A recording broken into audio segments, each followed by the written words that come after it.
Let's get ready to rumble. 21 Savage, Drake, and Metro Boomin are all intertwined in a rap beef, but that's not what was the initial intention. Here's the thing. While attempting to play referee and resolve the rap beef between Drake and Metro Boomin, 21 Savage was dragged himself into the beef against Soulja Boy. How could this happen?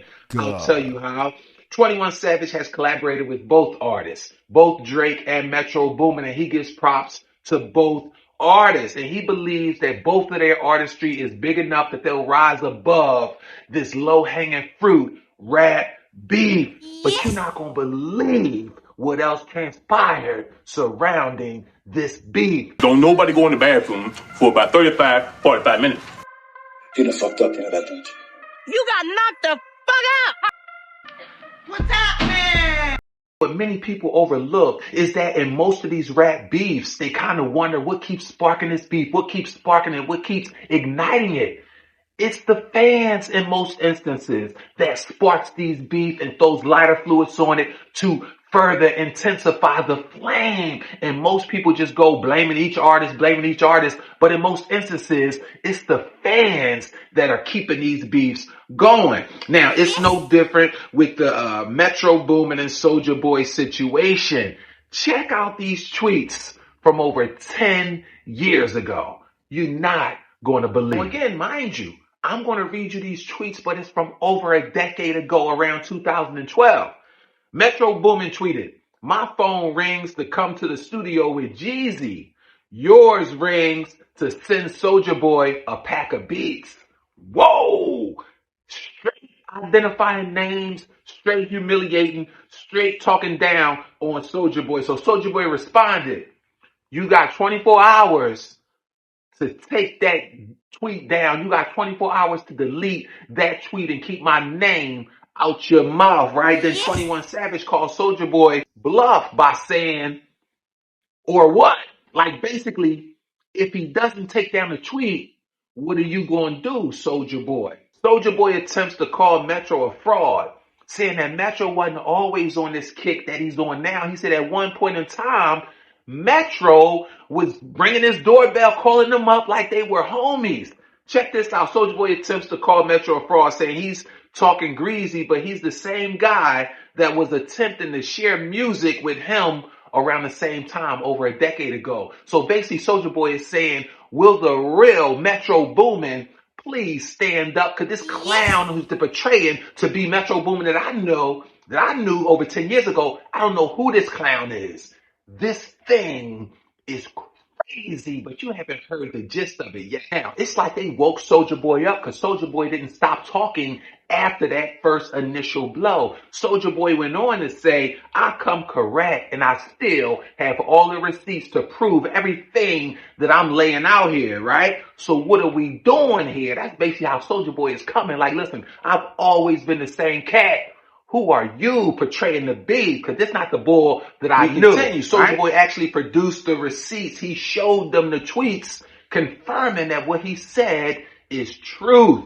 Now, 21 Savage was initially attempting to play referee. He didn't want no smoke. He didn't want to engage in this rap beef stuff. He was trying to play referee, only to be pulled into the beef himself and saying, basically, you're not allowed to be referee. We need you on the field.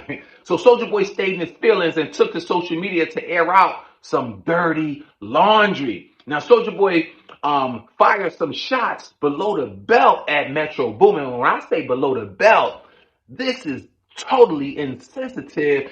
It's so insensitive, I almost don't want to talk about it, but I'm going to bring you the real. Soulja Boy took a below the shot belt at Metro Boomin and he poked holes and took shots at his mother, who's no longer here. She's transitioned. She's dead and gone.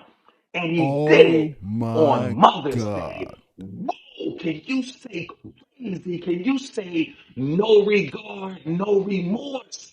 This is crazy. Soulja Boy supported his attacks at Metro Boomin from over 10 years ago. Soulja Boy says there is no time limits on retaliation. So yeah, I'm coming at your neck. Yeah, I disrespected you saying this about your mom, but it's only because you portraying to be somebody that I know none of. I know who you are, Metro Boomin, and you not this bull that you fronting for in front of 21 Savage. So the thing gets even crazier. He said both of y'all can get this smoke, 21 Savage or Metro Boomin. Now this is kind of what Soulja Boy is on. He's locked and loaded. He's saying I got something for all y'all, right?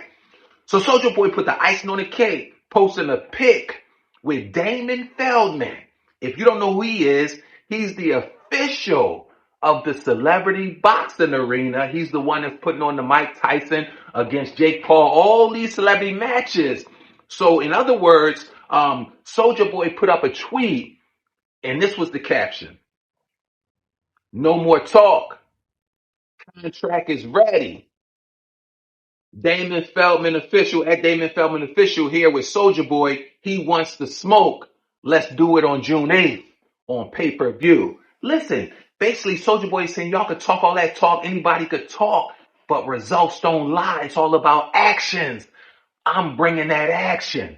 I'm willing to put my money where my mouth is. Who's the first to step up in the ring on June 8th on pay-per-view? Who believe in what they're saying enough to stand behind it and put money and put their aggression behind it? But Soulja Boy is like, I'm with it. Which one of y'all with it? Challenging 21 Savage or Metro Boomin to a pay-per-view knuckle sandwich. Now, will this fight happen? I'm not sure. What do you think?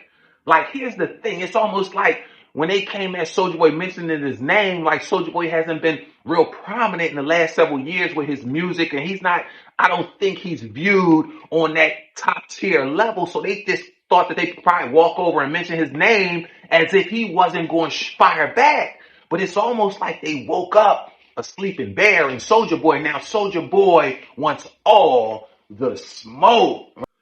These rap beefs, like I always say, they can be a great thing because they rise and heighten all of the excitement surrounding not only the artists, but the whole rap culture in general. I mean, the artistry, the passion, the creativity is on a beam, right? So we love that. But what we don't love is the potential for these rap beefs to go out of bounds, to get off track and not keep the main thing the main thing. And the main thing should be your creative artistry to try to demean the other person without taking it personal, getting in your feelings and moving out of bounds to aggression, violence, and even more severe, possibly death.